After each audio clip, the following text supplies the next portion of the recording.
la seguridad en estas ambas ciudades. En cuanto a la geopolítica de Ceuta y Melilla depende de las acciones del gobierno español a la hora de enfrentar la crisis de inmigración. En cuanto a la identidad cultural de la población marroquí de Ceuta y Melilla es ignorada muchas veces por el gobierno español por razones incluso de islamofobia. Y finalmente, en cuanto a las relaciones internacionales,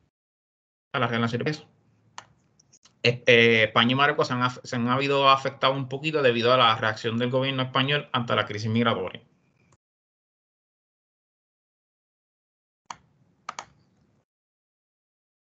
En cuanto a los autores relevantes de la investigación, estos fueron los tres más importantes: Filiberti González y Bruno Andrés, que tuvieron una investigación titulada Crisis migratoria de Ceuta y Melilla, relaciones entre España y Marruecos por el control migratorio y la influencia securitista de la Unión Europea durante el periodo de 2014 a 2021.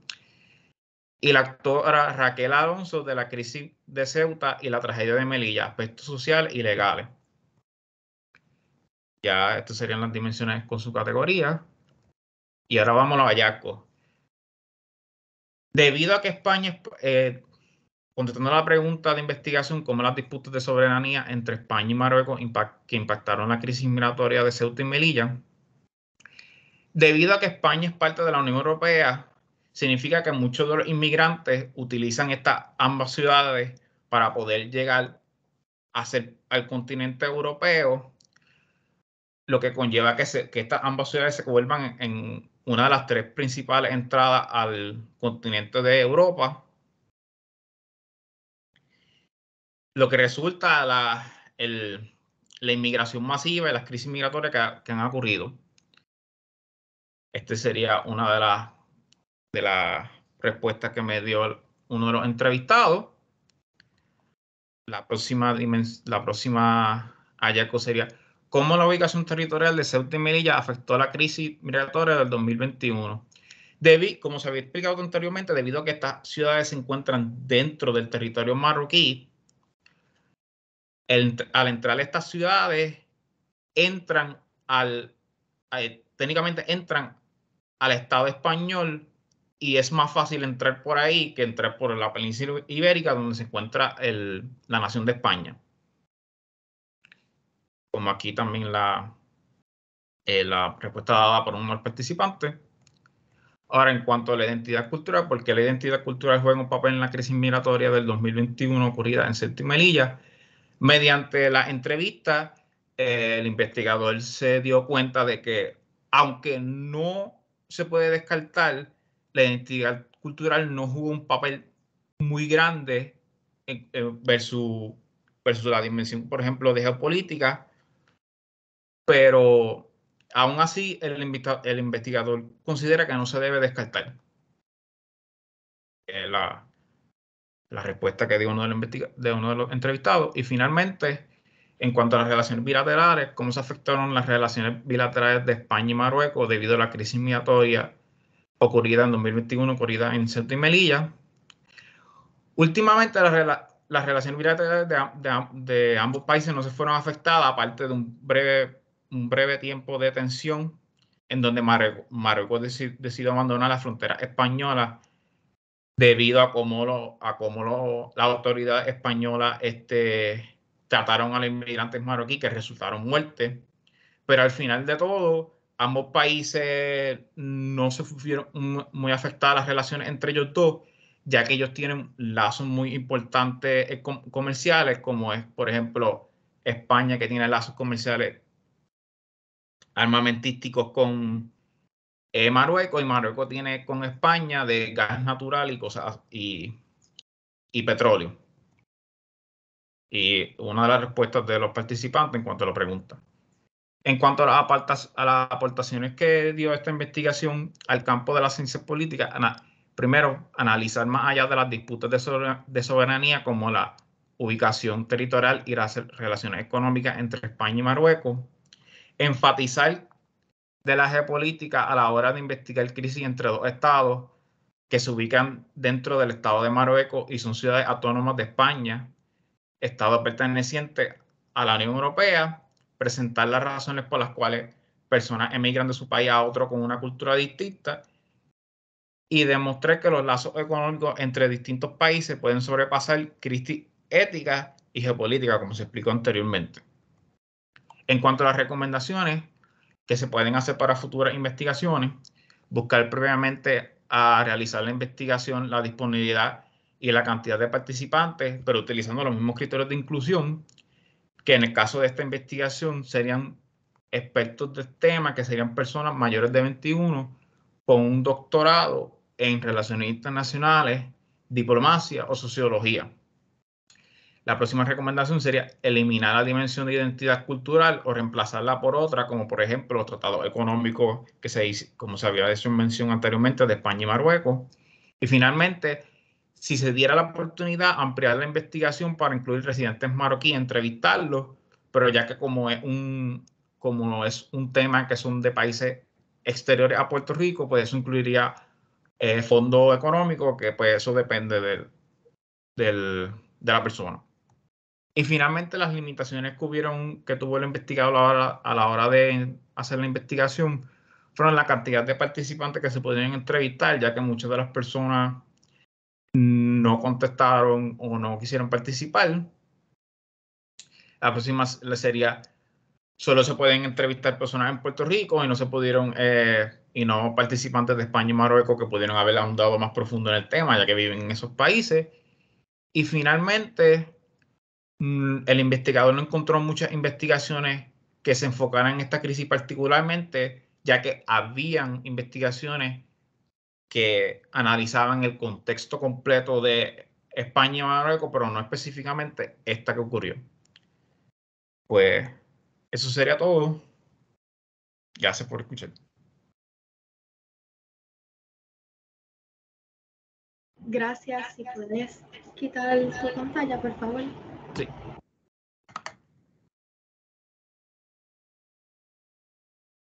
Ahora si puede pasar el Evan Vélez Hernández, si está preparado, vamos a pasar su presentación para que ya la pueda presentar debido a que en mi dispositivo no sale. Perfecto, muchas gracias. ¿Lo van a presentar ustedes por allá o intento como quiera yo de nuevo? Sí, me tengo entendido que lo va a presentar Janet, que me ha pedido su email para pasársela ahora. Sí, fantástico. Evan, inténtalo tú primero, porque en lo que me llega y la descargo. Entonces, lo que vamos a hacer es que si tú no pudieses, entonces continuamos con el próximo ponente para que me dé tiempo a mí a bajarle en la máquina, entonces yo la comparto en el tercer turno. ¿Te parece? Sí, me parece súper. Estoy aquí mismo buscando para compartirlo, pero me dice que no lo puedo. Dice que no puedo compartirlo. Por razón. Oh, a ver si ahora aparece.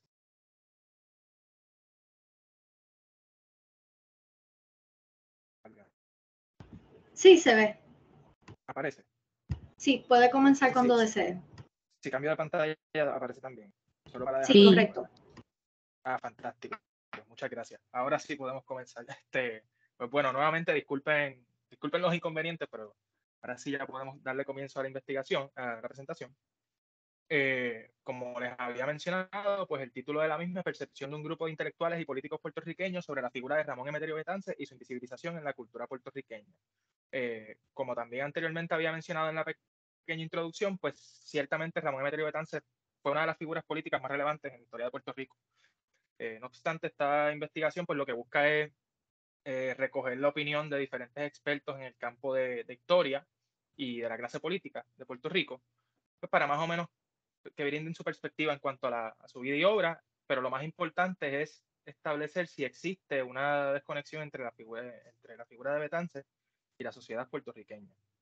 Entonces, los objetivos de la investigación, pues, primeramente es conocer la importancia de la figura investigada a través de expertos con amplio peritaje, como había mencionado anteriormente, e identificar si en la opinión de dichos expertos esta figura pues ha sido invisibilizada o hay una desconexión a nivel cultural, histórico o educativo. Por otra parte, pues la justificación y el planteamiento. La figura del doctor Ramón Emeterio Betance está cimentada como una de las que mayor relevancia ha tenido en la historia de Puerto Rico. Un hombre que sí fue una figura bastante controversial durante su línea de tiempo, pues por un asunto de su discurso, los documentos que redactó, las opiniones que tenía sobre el régimen español en aquellos entonces.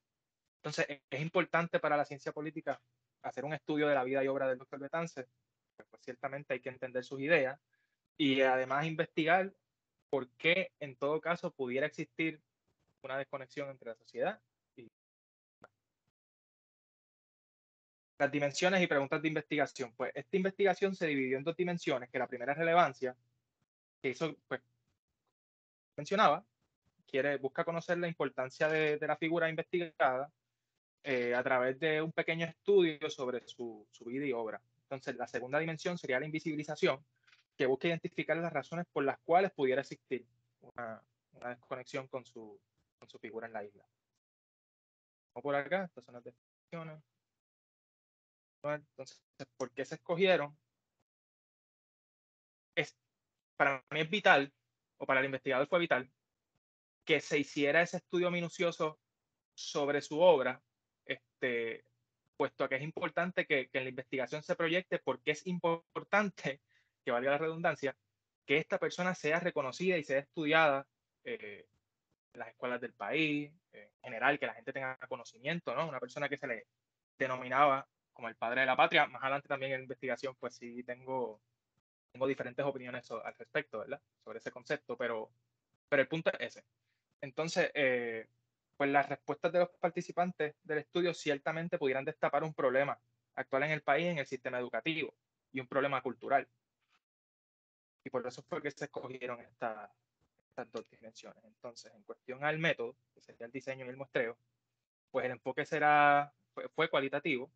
Entonces, el diseño a ser utilizado fue uno de tipo retrospectivo, que como bien aparece aquí, según la Universidad de Valencia, pues eso es un diseño en el cual se consideran retrospectivos aquellos cuyo diseño es posterior a los hechos estudiados y los datos se obtienen de archivos o de lo que sujetos o profesionales refieren.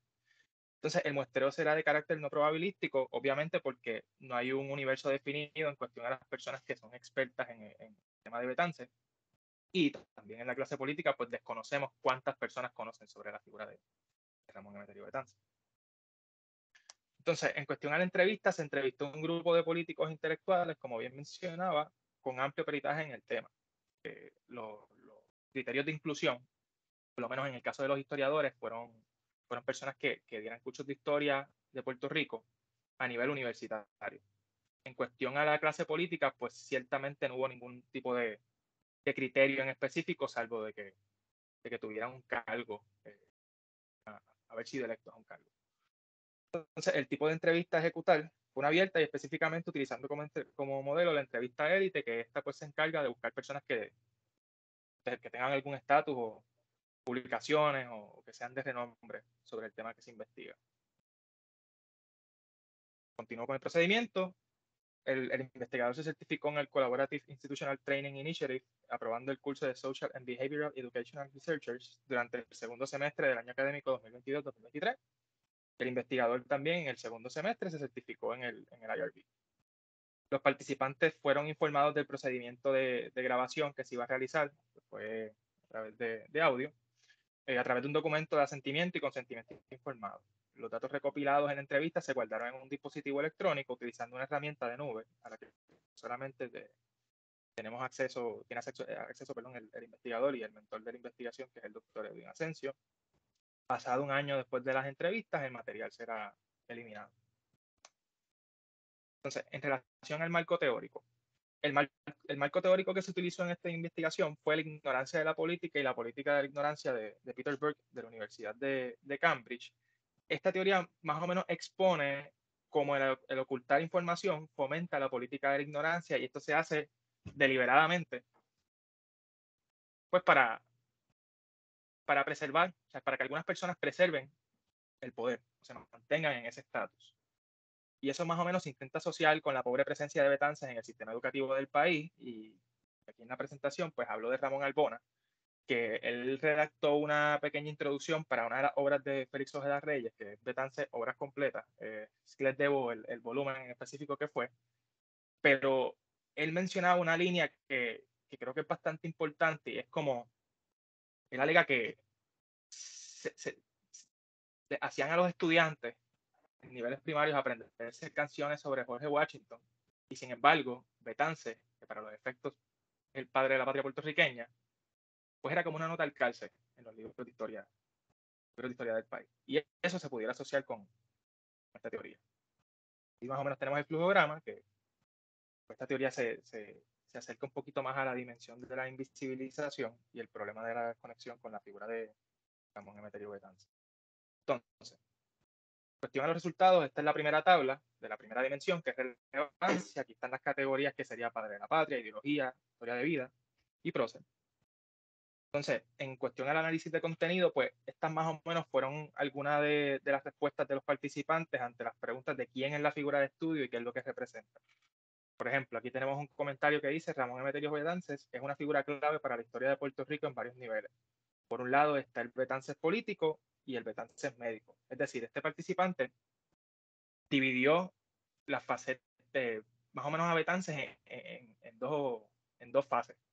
El Betances que tuvo aportaciones a nivel político y el Betances a nivel médico. Como bien saben, Betances también fue una figura clave en cuestión a eso, especialmente en una epidemia de cólera que hubo en Puerto Rico, y de hecho yo me atrevería a pensar que eso fue como que lo que pudiera elevar un poquito más su figura, por lo menos en el área oeste.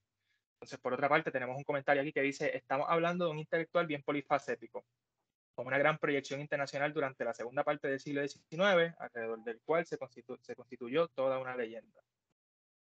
Tenemos otro comentario de los participantes que dice: su figura representa para mí un ícono de lo que es el ideal revolucionario, pero por otro lado, sacrificio personal y sacrificio en términos particulares de vivir en Puerto Rico, porque fue desterrado y perseguido. Continuamos por acá con más comentarios de los participantes. Como historiador, para mí es la figura principalísima de la independencia.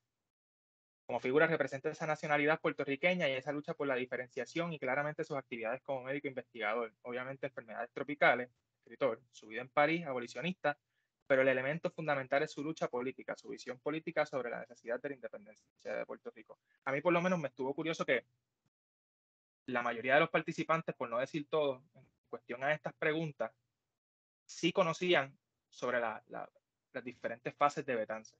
Yo por lo menos pensaba que en la clase política se iban a enfocar específicamente en eso, en lo político y ya, pero sí me sorprendió de que todos los participantes pues estuvieran de acuerdo en esa parte, ¿no? Y me parece que es algo bastante interesante, y de igual forma, esa relevancia también se puede reforzar con la revisión de literatura que se realizó especialmente con las obras de Félix Ojeda y Paul Estrad, que sintetizan muy bien la obra del prócer caborrojeño. Entonces, en cuestión a la segunda tabla, esta sería la dimensión de la invisibilización. Tenemos las categorías que es desculturación, ignorancia, opresión y persecución política. En esta, pues sí se buscaba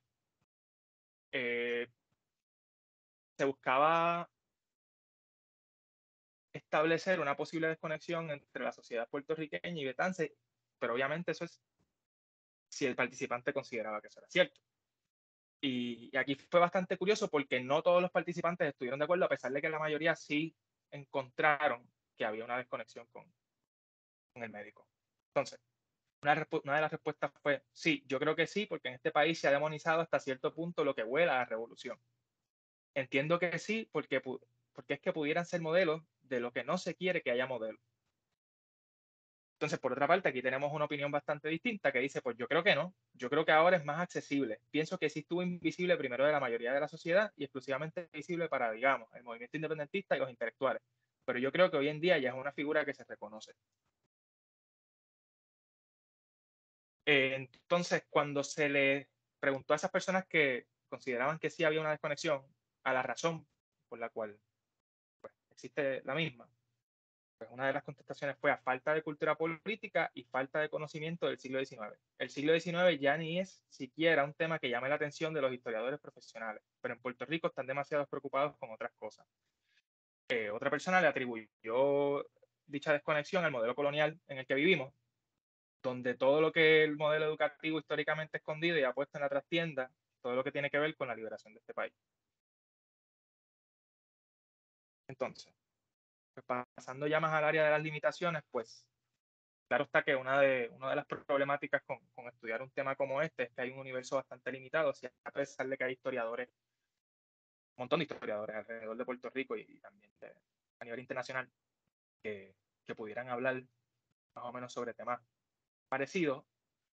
No hay muchos historiadores con expertise en el asunto de Betances. Por otra parte, otra de las limitaciones es la poca disposición de la clase política para hablar sobre este tema, porque ciertamente no todos conocen a cabalidad su figura. El poco conocimiento sobre la figura estudiada dentro del nicho de los políticos puertorriqueños, además de las figuras electas, ¿no? A nivel ideológico o algo, ¿no? Por lo menos la impresión que yo tengo es que no se les reconoce, se estudia de rigurosidad. Y por otra parte, literatura limitada sobre la figura estudiada. Por lo menos aquí en Puerto Rico, solamente hay varios autores que han dedicado prácticamente vida y alma al estudio de Betances, y pues eso es una limitación a la hora de estudiar esto, porque claro, no tienes diferentes perspectivas, un poco limitado, y eso pues una de las cosas que se encontraron acá. Entonces, aportaciones al campo de la ciencia política, pues precisamente eso mismo, un tema que no se estudia mucho, es importante visibilizarlo y descubrir una posible carencia en el sistema educativo sobre su figura en el estudio a nivel primario, intermedio, etcétera. Creo que es algo que sí se pudiera analizar con mayor profundidad e inclusive se pudiera modificar en el futuro. Entonces, las recomendaciones. Pues mire, una de las recomendaciones que yo por lo menos le haría a una persona que quiera realizar otro estudio sobre este tema es que intente hacerlo con un enfoque cuantitativo. Y me explico. A mí me gustaría que se hiciera un estudio o se fuera por las plazas del país o los centros comerciales o lo que fuera para realmente medir cuánta gente conoce sobre su figura y además de eso preguntar si la estudiaron en la escuela o si tienen algún recuerdo de ella. Y yo creo que eso sería una muy buena forma de reconocer o confirmar con mayor seguridad esa desconexión que pudiera existir con Betances. Otra pudiera ser también realizar un cuestionario dentro de la clase política, ya sea en la Asamblea Legislativa o en las alcaldías, para medir el conocimiento de los políticos sobre Betances. También pudiera ser otro enfoque, revisar a fondo los textos que se utilizan en los cursos de historia de Puerto Rico en las escuelas públicas y también en una futura investigación sobre el tema, pues se pudieran traer motivos políticos o profundizar o especificar un poco más sobre este particular. Así que nada, esto sería todo de mi parte. Les agradezco nuevamente por su atención y fue un placer estar aquí con ustedes. Gracias, Evan. Ahora seguiremos al próximo, que sería efecto de la jurisdicción federal en el derecho puertorriqueño en los casos de crimen de cuello blanco, por Emanuel Pérez. Saludos, voy a estar subiendo la presentación ahora.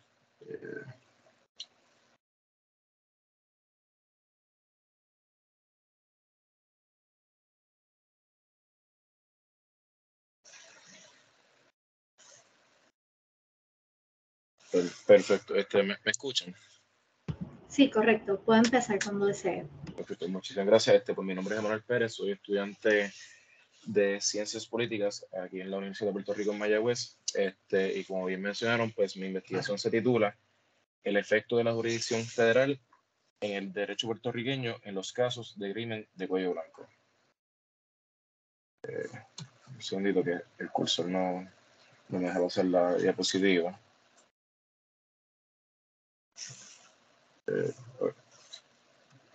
Esta investigación consiste en analizar e interpretar los efectos de la jurisdicción federal en el derecho puertorriqueño en los casos de cuello blanco a través de la Corte de Distrito de Puerto Rico, del Departamento de Justicia Federal, conocido en inglés por su sigla, el DOJ, tomando en cuenta el trasfondo histórico, político y cómo Estados Unidos utiliza su poder jurídico en casos que afectan al pueblo de Puerto Rico.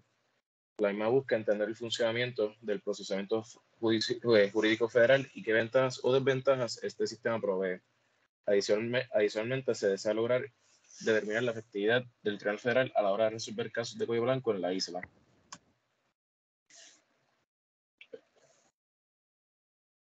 Desde la invasión en 1898 se nos ha impuesto un sistema jurídico federal el cual no se alinea en gran escala con los intereses particulares del pueblo de Puerto Rico. Tenemos una corte territorial y de distrito, pues que como expresa el honorable juez Gustavo Ángel Pi, en virtud de este decreto constitucional judicial, los territorios de Estados Unidos y sus habitantes han sido tratados durante más de un siglo de manera anómalamente separada y desigual. Por lo cual, esta investigación busca evaluar si en efecto son los únicos capaces para atender los casos de cuello blanco en la isla. Los objetivos de esta investigación consisten en evaluar los repagos, si algunos, que son diligenciados por la Agencia Federal del Departamento de Justicia, estudiar los efectos que tenga el procesamiento federal sobre los imputados por crimen de cuello blanco, investigar cómo se ve afectadas las estrategias de juicio en casos de cuello blanco, particularmente para los abogados de defensa, determinar cómo se afecta al pueblo de Puerto Rico en que Justicia Federal tenga jurisdicción sobre un gran número de delitos de cuello blanco que afectan primordialmente pues, a la ciudadanía puertorriqueña. Y por último, identificar los efectos legales, tanto positivos como negativos, que el Tribunal Federal procese jurídicamente los crímenes de cuello blanco cometidos contra el pueblo de Puerto Rico. El muestreo fue Con tu permiso, Emanuel, sí. Si estás pasando las laminillas no se ven. Ahora es que parece que hay un delay, la estoy pasando, pero me lo marca como lo está pasando, pero ahí parece que hay un retraso. Estamos viendo la portada, el título de tu presentación. Déjeme tratar de subirlo otra vez. Verifica que es la pantalla, el screen que estás compartiendo. Por eso el screen me presenta que estoy. Ahora me sale que estoy en objetivo. No sé si pueden confirmarme. O se mantiene en la misma. Está en la misma. Denme un segundo.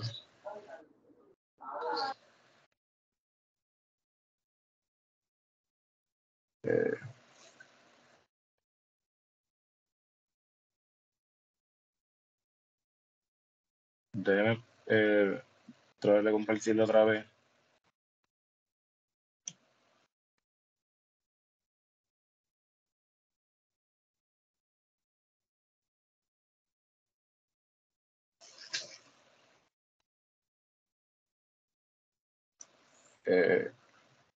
Ahora se supone que le salga la diapositiva de muestreo. ¿Podrían confirmarme? Sí. Sí. Perfecto, disculpen. Pues nada, es una investigación cualitativa fenomenológica. El tipo de muestreo es snowballing, ya que los participantes que se escogieron son unos que tienen vasto conocimiento como abogados, específicamente en la litigación federal de crímenes de cuello blanco, la cual es una cuantía muy pequeña y muchos de ellos pues se negaron a participar de esta investigación pues por conflictos de intereses y algunos pues por ciertos temores con lo que sería ética y otros pues otros factores que no me quisieron mencionar. El tipo de instrumento fue una entrevista abierta a personas élite, como previamente mencioné, se escogieron abogados que pertenecen al panel de defensa de la Corte de Distrito de Estados Unidos en Puerto Rico, la cual tiene como requisito pues, ya haber tenido una experiencia de litigio de 6 años o más, tener un amplio conocimiento pues, de las leyes federales y en el caso de Puerto Rico y algunos otros territorios, como lo son Islas Vírgenes, también haber pues, pasado una revalida federal para poder litigar en estos distritos. Nada, pues, el procedimiento consistió en realizar la certificación de CITI en aspectos éticos con seres humanos, someter los documentos pertinentes de la investigación para aprobación, enviar las cartas de asentimiento, intención y consentimiento a los participantes, llevar a cabo las entrevistas, en las cuales pues, muchos se abstinieron de ciertos comentarios y de contestar ciertas preguntas pues, por la naturaleza de las mismas. Y para finalizar, pues la transcripción y el análisis de los resultados. El marco teórico, la teoría que se utilizó primeramente fue White Collar Criminality por el doctor Edwin Sutherland, publicada en 1949, la cual él empezó a desarrollar a mediados de la década de los 30, en la cual el autor menciona de que la gran problemática de crimen de cuello blanco nace en que los victimarios son personas de la alta élite con altos poderes, no solo en el gobierno, sino en la economía y con influencia, y son personas por lo general con altos niveles de educación. Por lo cual, plantea que hay un abuso de poder y recursos por parte de estos criminales para evitar sanciones y otro tipo de consecuencias legales, y usan su posición de privilegio para cometer estos actos criminales, a sabiendas y conscientemente. Adelante, pues el análisis de contenido. Con la primera dimensión son los efectos legales. Las respuestas que incluí fueron algunas de las mejores que encontré, pues respondiendo las preguntas de investigación. La primera sería: ¿qué ventajas y beneficios legales provee el procesamiento judicial federal para los delitos de cuello blanco? Hay un cierto tipo de diferencia entre algunos de los participantes. Como pueden ver en la primera respuesta, algunos de los participantes pues respondieron de que no crean ningún tipo de ventaja, pues que como quiera los siguen arrestando y públicamente están expuestos a lo mismo. La única diferencia es pues de que la cárcel federal, pues como mencioné el participante, pues es más cómoda que una cárcel estatal. En contraste, ciertos licenciados de defensa y que fueron participantes recalcan que en el tribunal federal tienen ventaja, especialmente para ellos, por la copia de descubrimiento. En la estatal es bien raro y extremadamente difícil conseguir pues este tipo de documentos con mucho tiempo previo al juicio.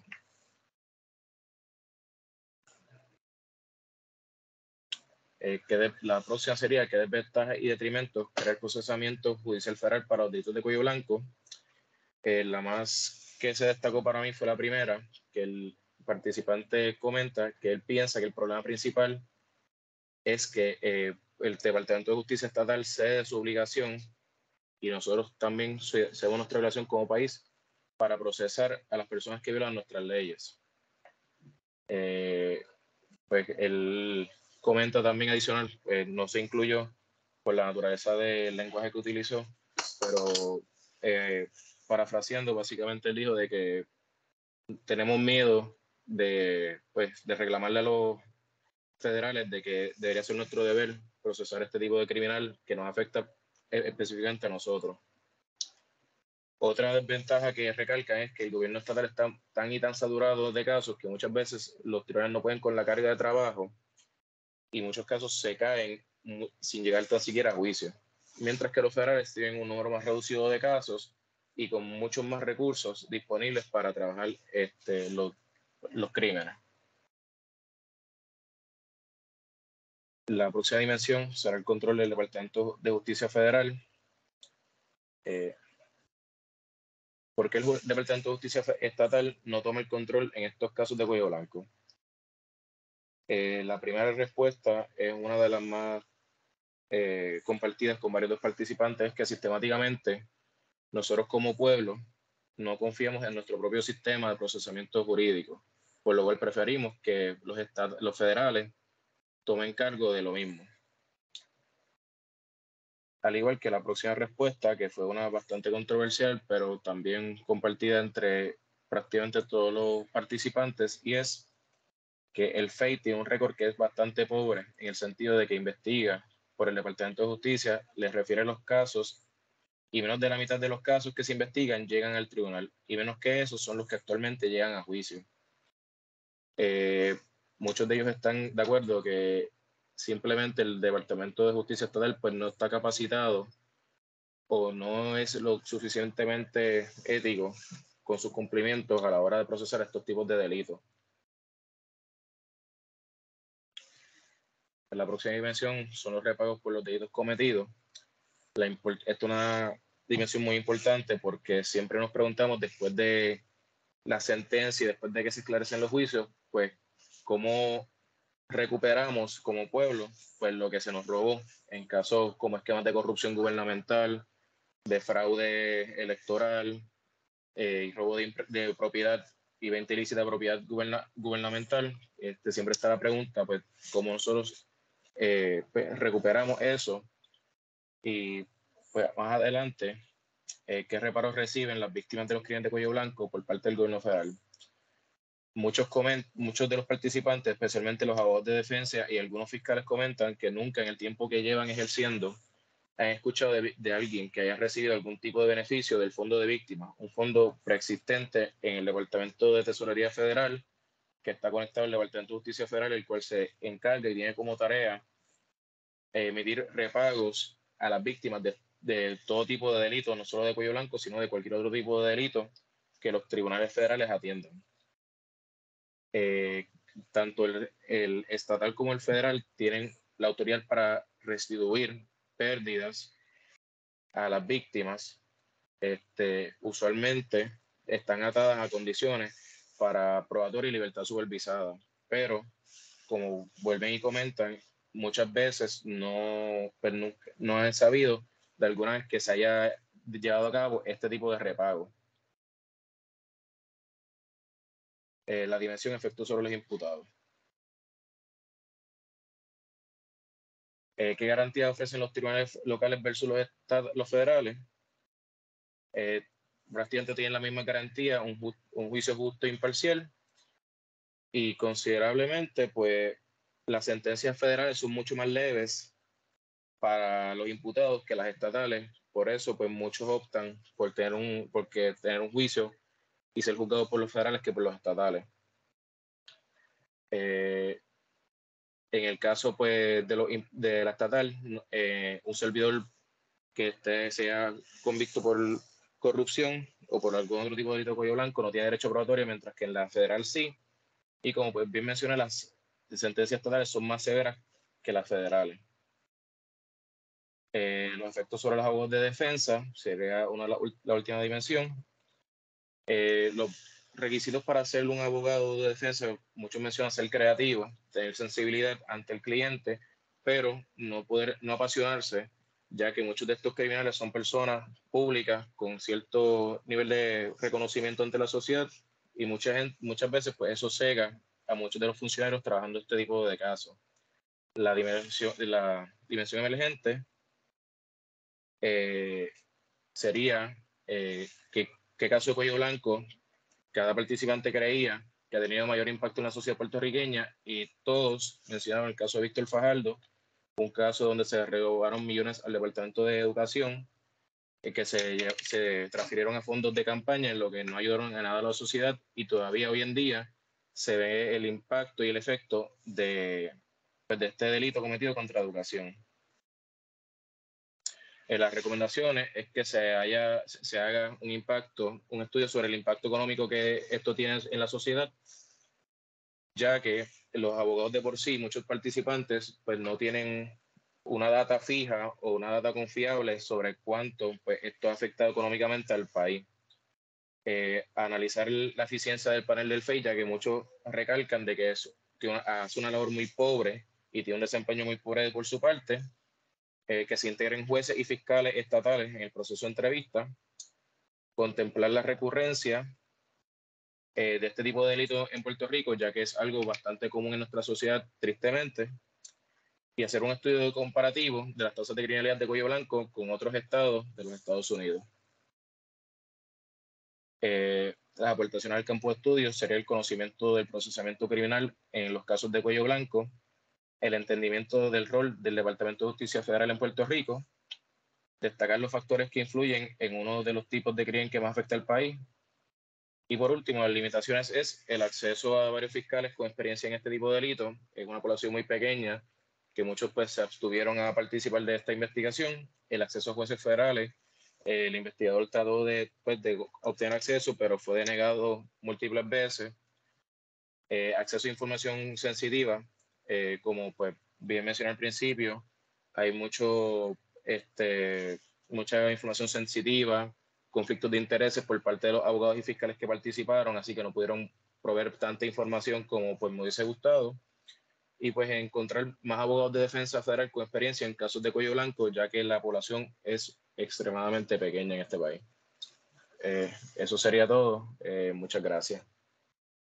Gracias. Ahora pasaremos al próximo, titulado Tendencia electoral de la comunidad latina en el estado de Florida, por Alexis Jiménez Acevedo.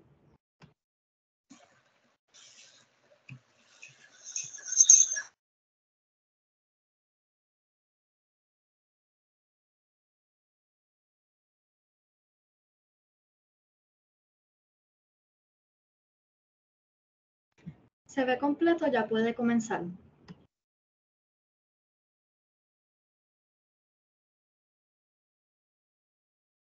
Tiene el micrófono apagado, por si acaso. El título de investigación en la tendencia electoral de los latinos en el estado de Florida. Y como pasaremos a la justificación y planteamiento del problema. Permiso. Y ¿Puede ajustar su micrófono? No se escucha muy bien. no se escucha. Se escucha un poco entrecortado, no sé si soy yo solamente. Y bajito. ¿Se escucha bajito?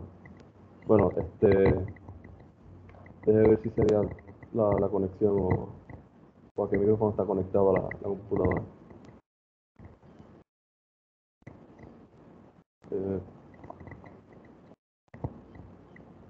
¿Se puede escuchar mejor? Que cambiar de micrófono a los audífonos. Se escucha todavía un poco entrecortado, pero si no, seguimos adelante si nos dan el ok.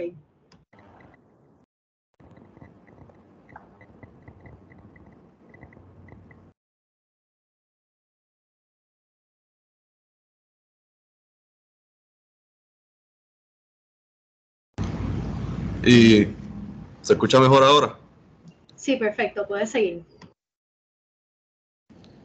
Bueno, comienzo otra vez. Pues la justificación y planteamiento del problema, una de las razones por la cual investigo el estado de Florida en sí, sería pues el peso del estado en el colegio electoral de las elecciones federales. Porque para las elecciones del gobierno federal, específicamente para el ejecutivo, el presidente, no se toma en cuenta el número de votación, sino el punto que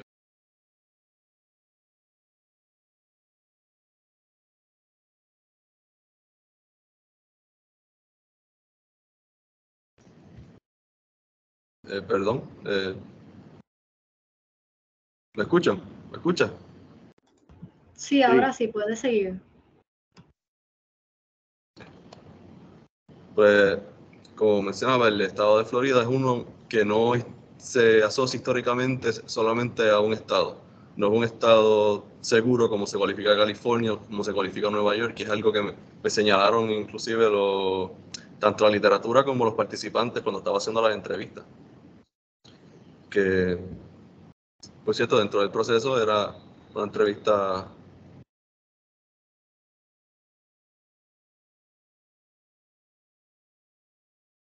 Alexis, ¿sigue aquí?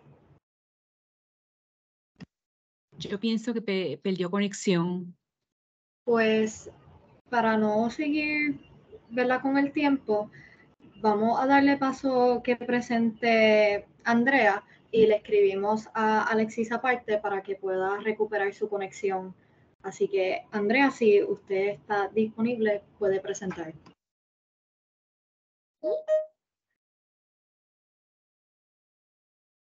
Vale, sí. Voy a estar presentando por aquí, así que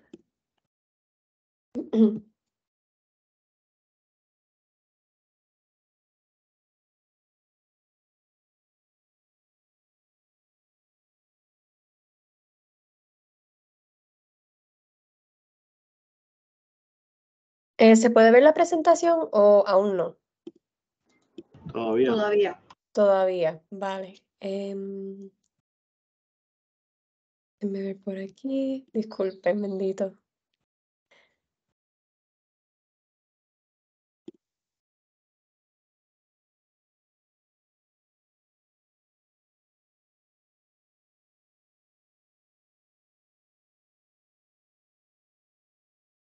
Todavía, ¿verdad? Este,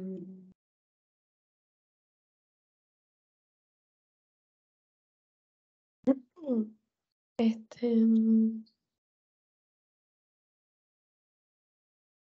disculpa, Valeria, de casualidad, ¿tendrás la presentación que te envié en la mano? Es que al parecer no me quiere abrir ahora. Sí, debido Sí, a que ok. mi dispositivo no se pueden ver, voy a pedirle por favor a José si lo puede presentar, que le Sí, había estoy en enviado todas eso. las presentaciones. Ok, perfecto, gracias.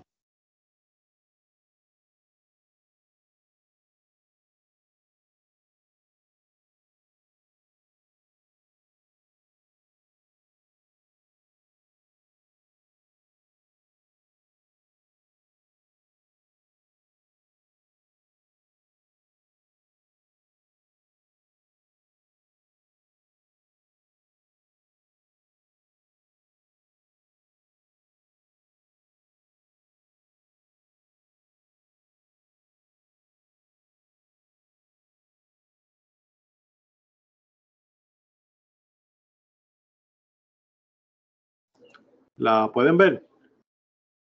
Sí, ¿la puede poner más grande? Sí se puede. Estoy tratando, déjame ver.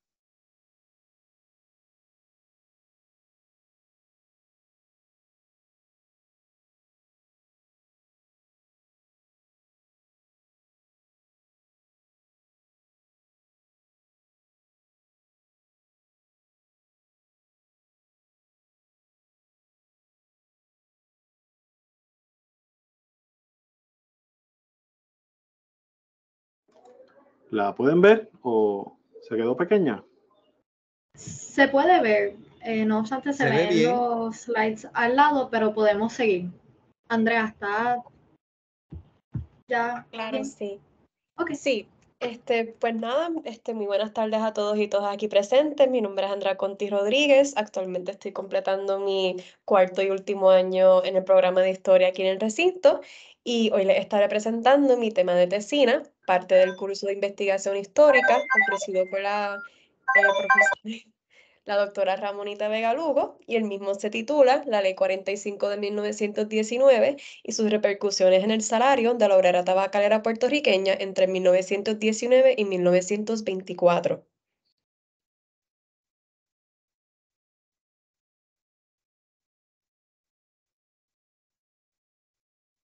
Si le puede dar el próximo, por favor, profesor.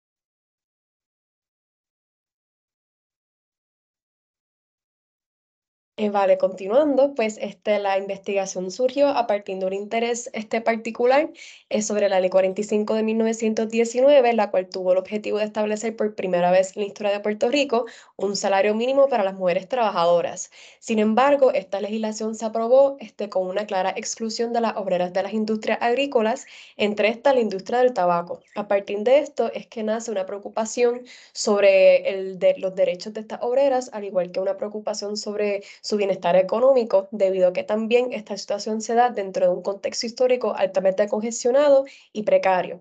Es a la luz de todo lo mencionado que entonces se busca comprender la razón por la cual se da dicho margen y su efecto sobre la paga por trabajo, con particular atención a la obrera tabacalera, al igual que se busca juntar lo que viene siendo el fenómeno histórico, disculpe, a través de la investigación presente.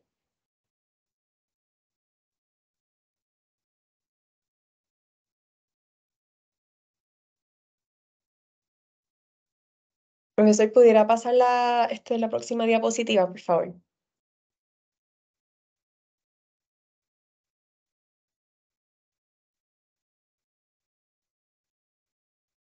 En esta, Sí, ahí mismo, muchas gracias.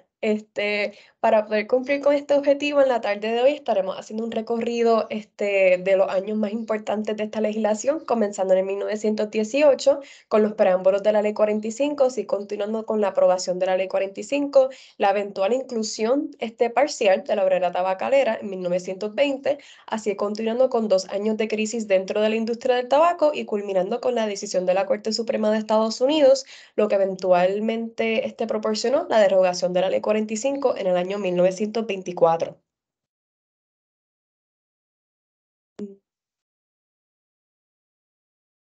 Puede pasar a la próxima diapositiva, profesor.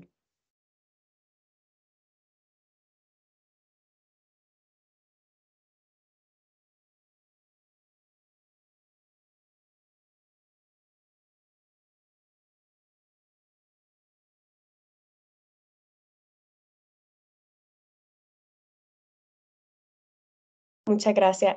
Pero primero, vamos a hablar sobre las protagonistas de la investigación, las que vienen siendo las obreras tabacaleras de Puerto Rico. Las obreras tabacaleras de Puerto Rico pueden dividirse prácticamente en dos: las obreras de finca y las obreras de manufactura.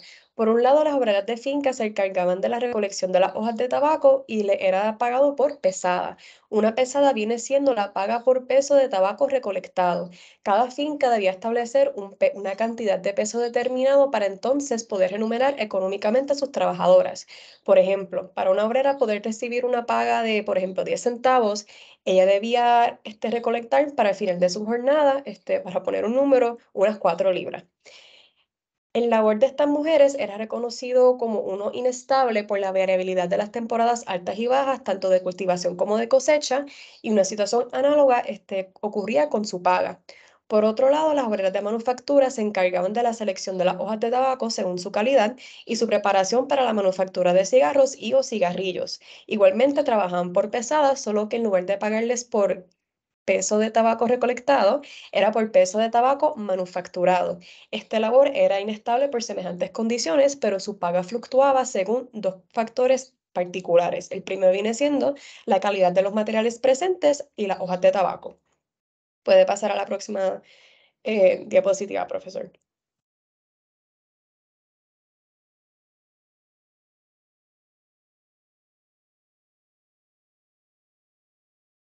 Comenzando en el 1918, tenemos el preámbulo de la Ley 45. Para este entonces, la industria del tabaco se encuentra en un estado de pleno desarrollo y crecimiento, iniciando desde el siglo XX, pero este crecimiento y desarrollo se vio un poco alterado por 3 fenómenos que desafortunadamente coincidieron dentro del año 1918.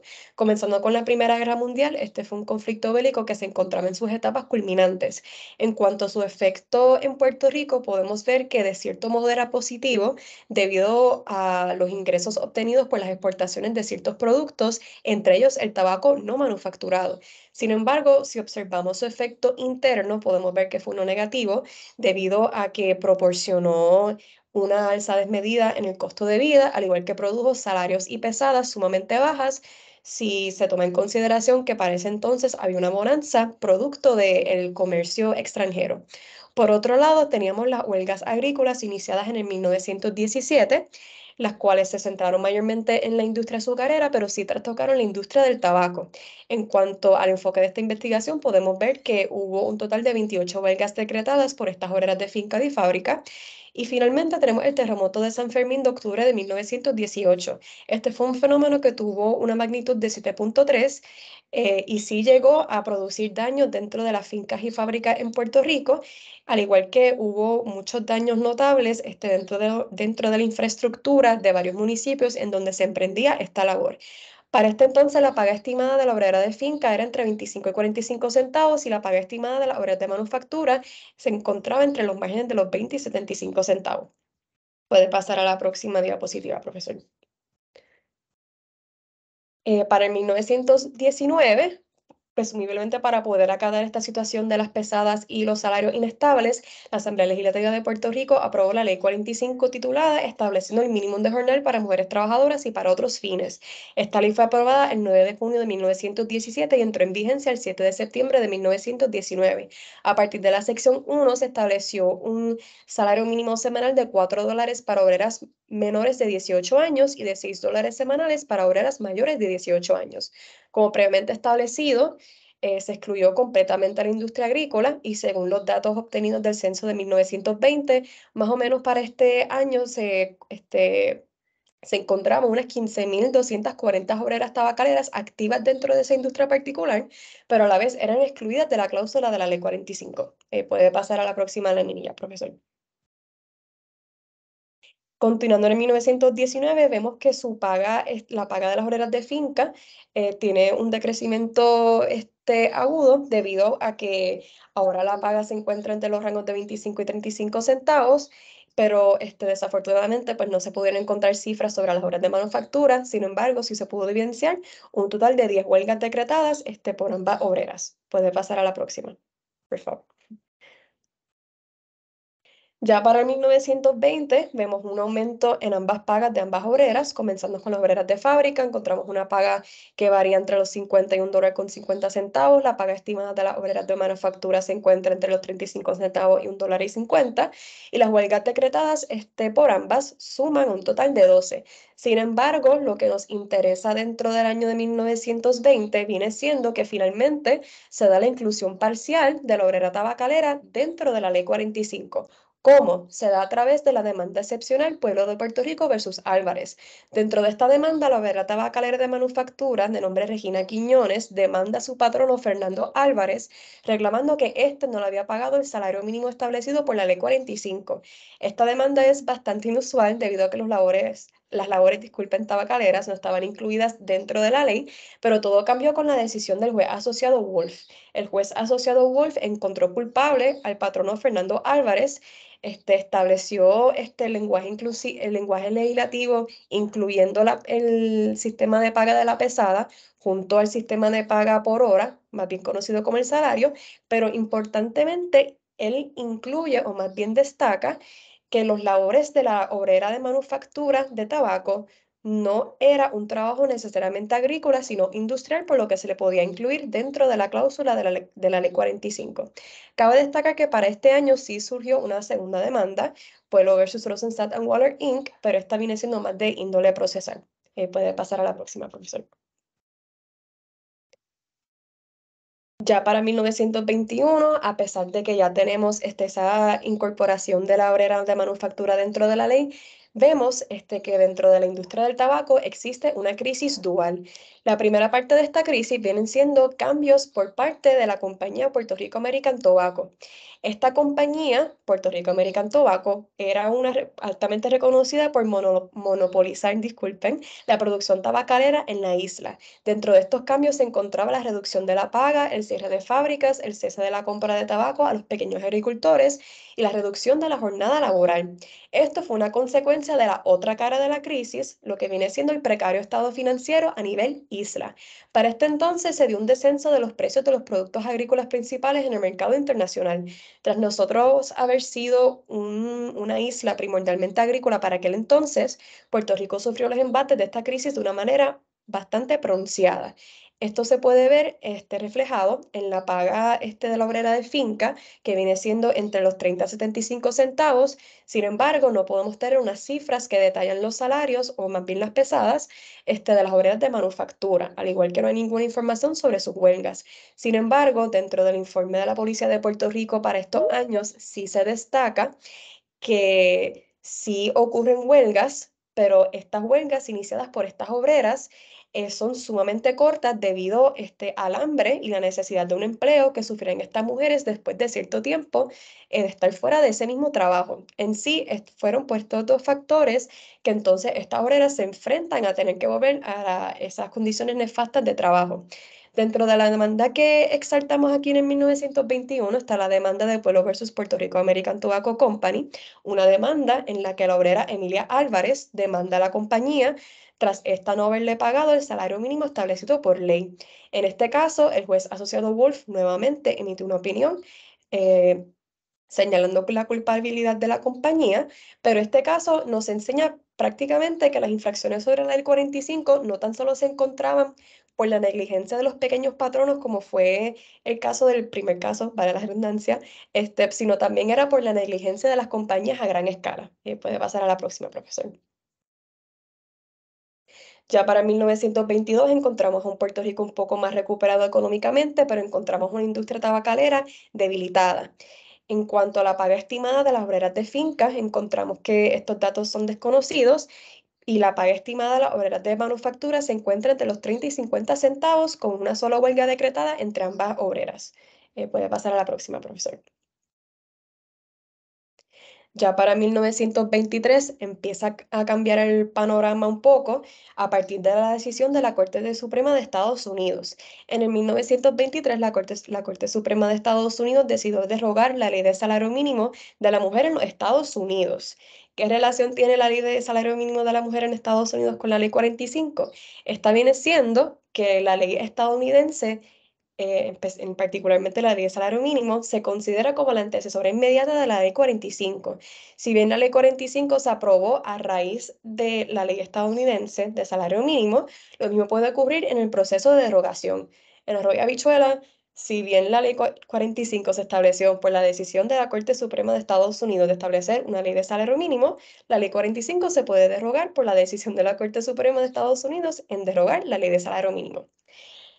En cuanto a este impacto con los informes que se utilizan como fuentes primarias, podemos ver que se expresa un desinterés no tan solo por las pagas de estas mujeres para este entonces, sino también por las huelgas decretadas, por lo que desafortunadamente pues, no se pueden incluir dentro de esta presentación.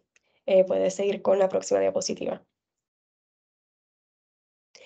Esta derogación de la Ley 45 se concretizó en el 1924 con la demanda Pueblo de Puerto Rico versus Lornaga & Company.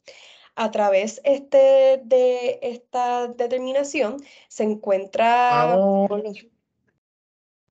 Se declara la Ley 45 como inconstitucional y nula. La paga estimada de las obreras de finca para este entonces se aproximaba a los 75 centavos en 1924.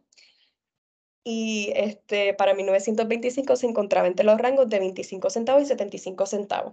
Para la paga estimada de las obras de manufactura era un factor desconocido para 1924, pero ya para 1925 se aproximaba a los 83 centavos.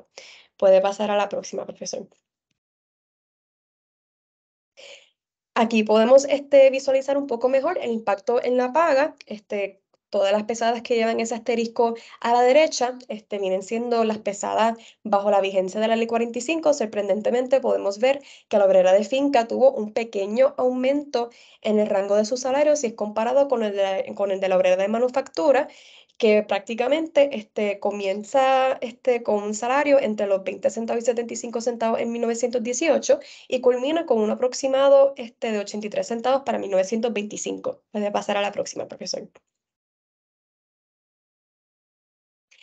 Bueno, ya terminado este recorrido de la Ley 45 y la obrera tabacalera, podemos ver que la relación entre ambas partes fue una plagada por la discriminación y la pobre implementación. Las obreras de manufactura sí fueron incluidas dentro de la Ley 45, pero fueron sujetas a la falta de cooperación tanto de sus patronos como de las compañías tabacaleras.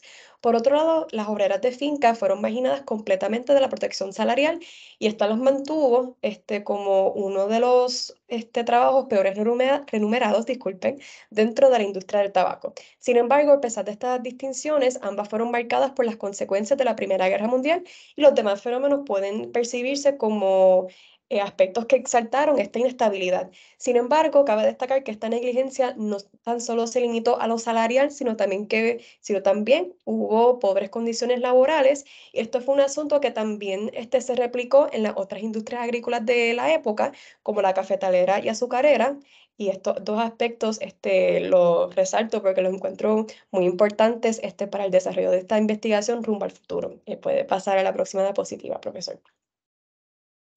Ya para poder establecer un poquito de finalidad con la industria de tabaco, podemos ver que en 1930 la cantidad de obreras en la industria se redujo para 9.431, en parte por el surgimiento de otras industrias como la industria de la aguja, pero también en parte por las migraciones masivas, disculpen, hacia los Estados Unidos. Ya para 1940, 16 años después de que se deroga la Ley 45, es que se establece la Junta de Salario Mínimo por el gobierno de Puerto Rico.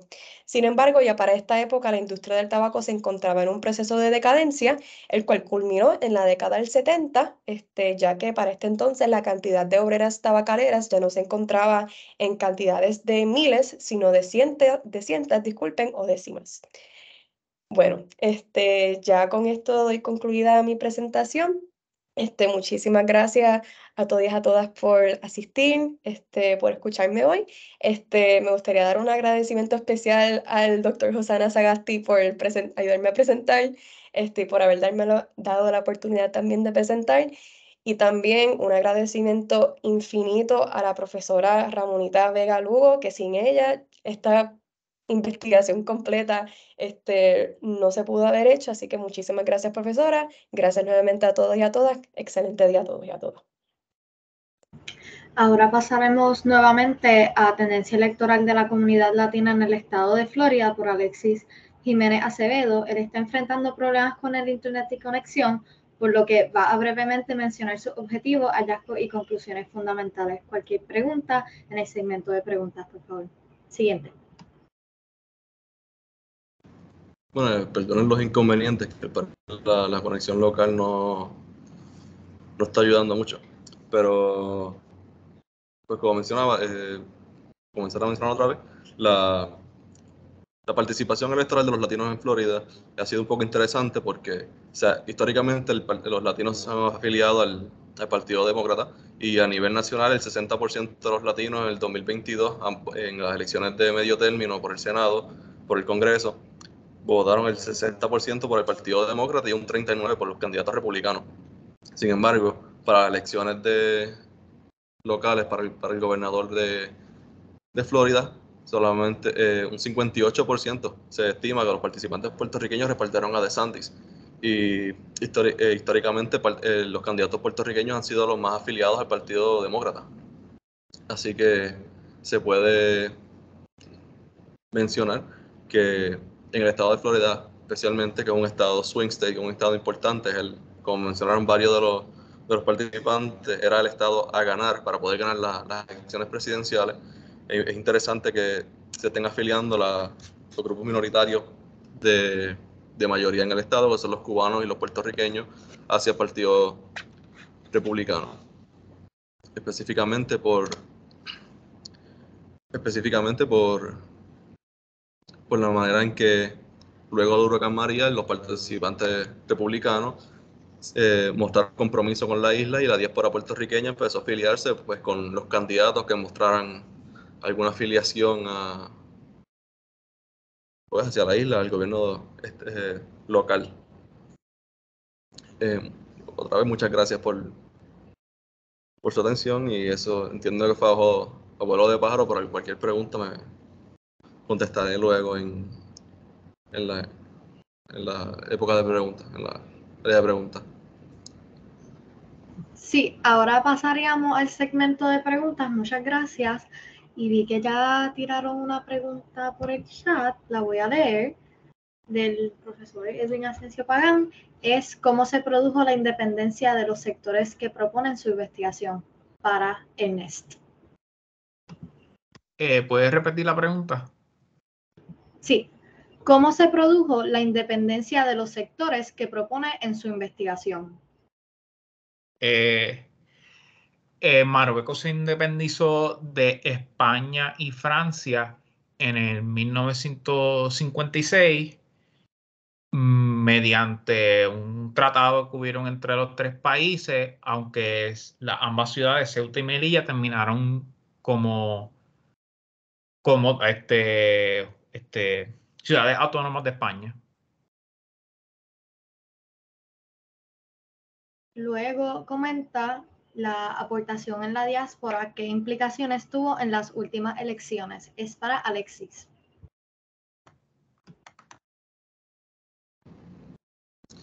Pues la diáspora puertorriqueña, como no logré mencionar, la diáspora puertorriqueña es el grupo minoritario más grande en el estado de Florida. Incluso Florida ahora mismo es el estado con la mayor población de puertorriqueños en todos los Estados Unidos, sobrepasó Nueva York. Y la diáspora participando en las próximas elecciones y afiliándose de manera incremental a los participantes republicanos, pues puede ser el grupo que determine cuáles es los resultados de las próximas elecciones, algo muy importante para observar. Incluso uno de los participantes demócratas señaló que también podría ser el influjo de otros inmigrantes como los salvadoreños, los venezolanos, que al subir al estado de Florida se unen con el bloque electoral cubano y al hablar y al mostrar esa experiencia con los puertorriqueños y a los participantes republicanos, como menciona también el participante demócrata 1, al llamarlos comunistas, socialistas, se crea ese miedo a esos proyectos sociales que son fuertemente la base de las campañas demócratas, pues se pueden afiliar un poco luego de tener esas experiencias, esas comunicaciones hacia el partido republicano, que es el partido a los que están afiliándose también los otros grupos minoritarios. Ahora, antes de ir a ese mensaje, Ángel había levantado la mano, así que su pregunta, por favor. Sí, muy buenas tardes a todos, todas y todes. Antes que nada, en términos generales, una felicitación a todos los participantes de esta actividad. Ha sido bien interesante, he aprendido mucho con las diversas presentaciones. Y jóvenes, no se preocupen por las dificultades técnicas.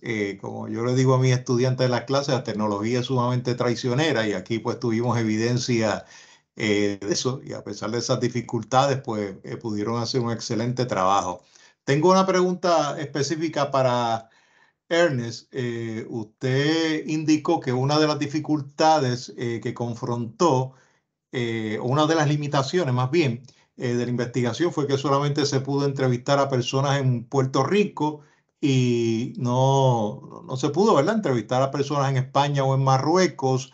Le pregunto si no consideró utilizar, ahora por el lado positivo, las virtudes de la tecnología para intentar contactar a personas fuera de Puerto Rico y que pudieran entrevistarse a través de mecanismos como Zoom, Skype o cualquier otro programa, ¿verdad?, que pudiera facilitar el acceso. Si se consideró eso o sencillamente pues no hubo oportunidad o no se consideró.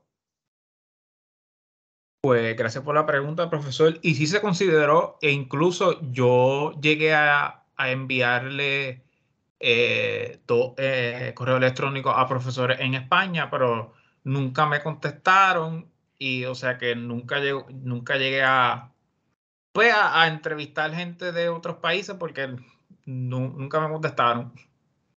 Pero sí se consideró. Y también, aunque no es también pues lo que usted preguntó, pero para añadir, también se consideró a entrevistar a la Embajada de España, pero como Marruecos no tiene una en Puerto Rico, consideré que se hubiera sesgado mucho hacia España y no hubiera habido como que una objetividad que es lo que se espera de la investigación.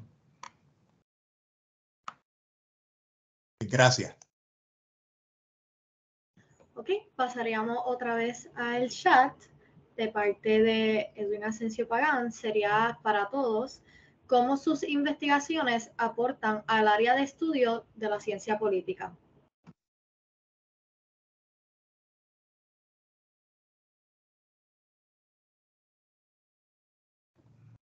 Pues como yo había mencionado en la presentación, la geopolítica resultó siendo la dimensión más importante en mi investigación. Y en cuanto, pues como es importante a la hora de a las aportaciones que tiene al campo, ya que muchas de las veces se piensa que muchas de las migraciones son por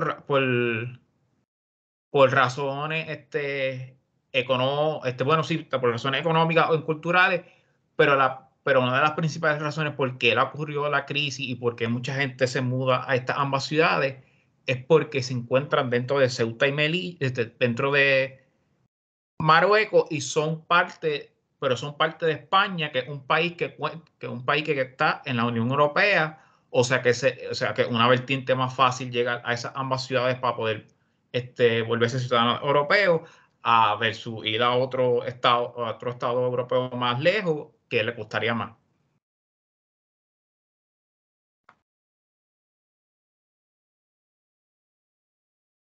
No sé si alguien más quisiera contestar esa pregunta. Sé que Evan tenía la mano alzada. Sí, saludos nuevamente, buenas tardes. Pues mira, en el caso particular de mi investigación, yo pienso que puede aportar la ciencia política de diferentes formas, por lo menos en lo académico, pues como es un tema que no se trabaja mucho, el traer el elemento de la desconexión por motivos políticos, pues pudiera ser como una caja de Pandora, ¿verdad? Un tema que se pudiera ampliar en el futuro. Y en el asunto de la práctica, pues sí, esa desconexión con Betances pudiera derivar entonces, y con los próceres en general de Puerto Rico, pudiera derivar a que se implementen políticas para entonces traer o rescatar del olvido a estas figuras, ¿no? A nivel educativo, cultural y lo que fuera. Y bueno, más o menos esa pudiera ser la aportación de esta investigación en el campo de la política. Gracias. ¿Y Emanuel? Pues la aportación de mi investigación, en mi caso, fundamentalmente la base y la raíz, pues para toda esta problemática, viene siendo el problema del estatus de Puerto Rico. Adicional, pues el factor de las leyes y las legislaciones que se proveen para combatir este tipo de delitos, o como mencionaron algunos participantes, disculpen, legislaciones y ciertas leyes que ellos mismos usan a beneficio para poder pues atentar contra el pueblo, y los factores económicos y sociales de que la jurisdicción sea la federal sobre la estatal, cuando se supone que se corran paralelos, y más bien que no tampoco sea resultado positivo luego de los juicios o luego pues de las negociaciones que se logre. No hay ningún impacto positivo visible y palpable para muchos en el pueblo de Puerto Rico. Ahora pasaremos a las próximas preguntas. Tenemos de Ramonita Vega Lugo. Por aquí. Sí. Buenas tardes nuevamente. Espero que no se congele la pantalla como ahorita. Pero igual que dice el doctor Viera, estas son dificultades técnicas menores. Estos muchachos y muchachas se han lucido en todo su esplendor en este panel número 4, particularmente en lo que tiene que ver con la historia política. Se añadió Andrea Conti al grupo y me siento muy orgullosa de que así haya sido, para visibilizar la investigación histórica, que muy bien han hecho también los estudiantes de ciencia política. Pero en el caso de Andrea, yo quiero darle las gracias a ella porque yo he aprendido sobremanera lo que tiene que ver no solamente con el aspecto salarial, sino también sobre las condiciones de vida de las mujeres trabajadoras, que muchas veces hablamos de que hacen falta estudios sobre estos temas, pero obviamente son un poquito complicados en términos de las fuentes y la localización misma de datos más precisos. Y hay una anécdota particular que me gustaría que Andrea la retomara, que ella la tiene en la tesina, en la página 19, y tiene que ver con un reclamo de 400 despalilladoras que se mueven en una protesta, precisamente porque hay una persona, una de sus compañeras, que aparentemente era espía de las labores, y estas mujeres se indignan ante lo que ha pasado. Andrea, ¿puedes abundar un poquito sobre eso? Claro que sí, profesora. Ese caso en particular se da en una fábrica, entiendo que es la Marina en San Juan, o la Colectiva en San Juan. La colectiva. La colectiva. Sí. Y lo que ocurre es que un conjunto de obreras sale a protestar debido a que se da a conocer que una de las obreras que está entre todas, Agustina Hernández, estaba recibiendo una paga adicional de $8 semanales, mucho por encima de lo que era mínimo esa ley, por vigilar a sus compañeras, vigilando que estaban haciendo su trabajo, y todas ellas, tras enterarse de esto, simplemente se levantan de su estación de trabajo y se marchan.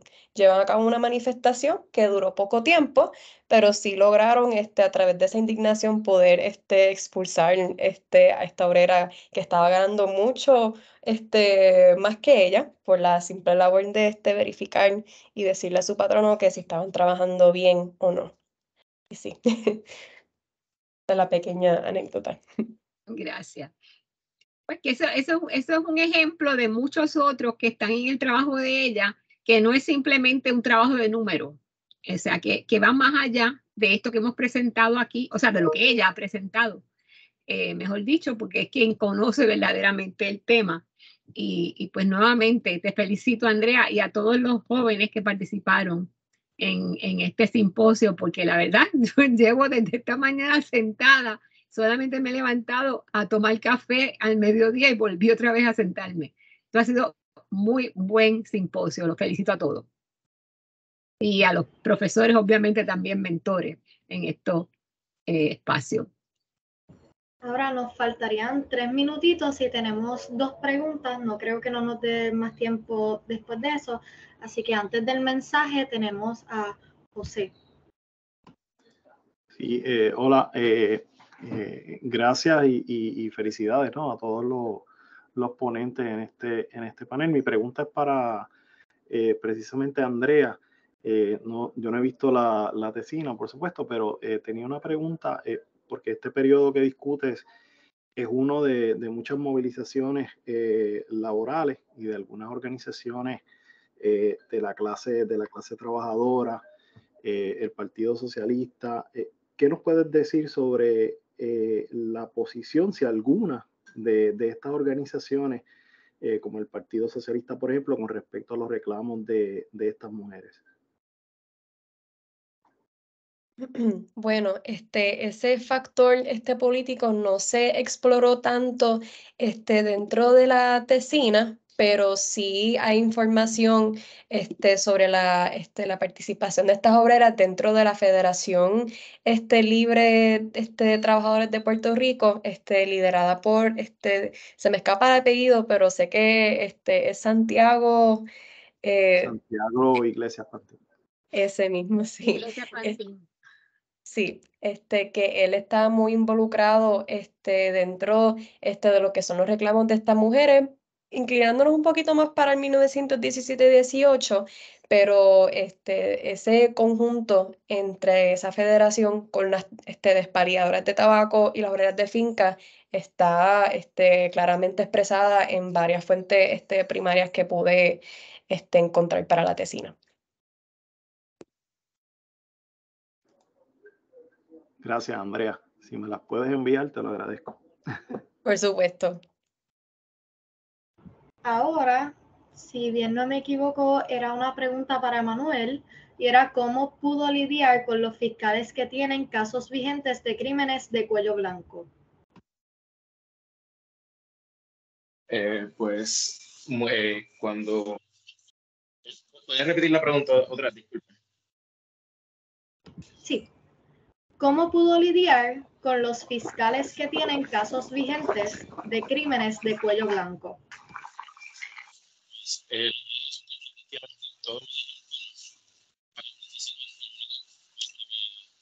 Ay, Emanuel, disculpe, no se escucha muy bien. ¿Puede prender y volver a apagar y volver a encender su micrófono? Ahora, Sí, puede continuar. la realidad del asunto es que prácticamente la mayoría dijeron que no. Tuve, pues, a través de los mismos abogados, como por el proceso snowballing, conseguir contacto con el fiscal jefe de la división de cuello blanco de Fiscalía Federal, el cual ahora mismo no está teniendo ningún caso de hecho, y por eso fue que pudo, pues, brindarme la entrevista. Porque pues como muchos están trabajando casos bien notorios como pues Wanda Vázquez y al momento de las entrevistas el Ángel Pérez, pues todos estaban, pues se les prohibió a ellos participar, solamente se me permitió entrevistar a ese jefe de la división porque no está teniendo ninguno al momento. Ok, ahora pregunto, ¿nos da tiempo para una última pregunta o seguimos? Adelante, Valeria. Ok, la última pregunta es para Evan y es ¿qué implicaciones tuvo su investigación en la ciencia política? No sé si esa ya la habían hecho, pero... Saludos nuevamente. Yo entiendo que sí, que había respondido esa pregunta hace varios minutos atrás, pero si el profesor desea que lo vuelva a repetir, no tendría problema alguno con eso. Nada, recapitulando rápidamente. Como había mencionado en la parte académica de la ciencia política, pues sí considero que esta investigación pues, pudiera destapar un problema aún más grande. Había mencionado que podía ser como una caja de Pandora, ¿no? En cuestión a esa desconexión que hay con la figura de Betances, que se pudiera trabajar más desde el aspecto político, de motivos políticos. Y en cuestión a la práctica, ¿no? Pues sí considero que esta investigación pues, pudiera liderar a que se tomen iniciativas para rescatar esas figuras, esos próceres puertorriqueños del olvido, en cuestión a medidas, no sé, que impacten la educación del país o la cultura o lo que fuera, pero más o menos por esa línea. Gracias. Muchas gracias. Con esto damos concluido el segmento de las preguntas y del panel 4. Ahora los dejo con Ana Rodríguez Santana en el panel 5 y muchas gracias a todas, todes y todos. Hicieron un excelente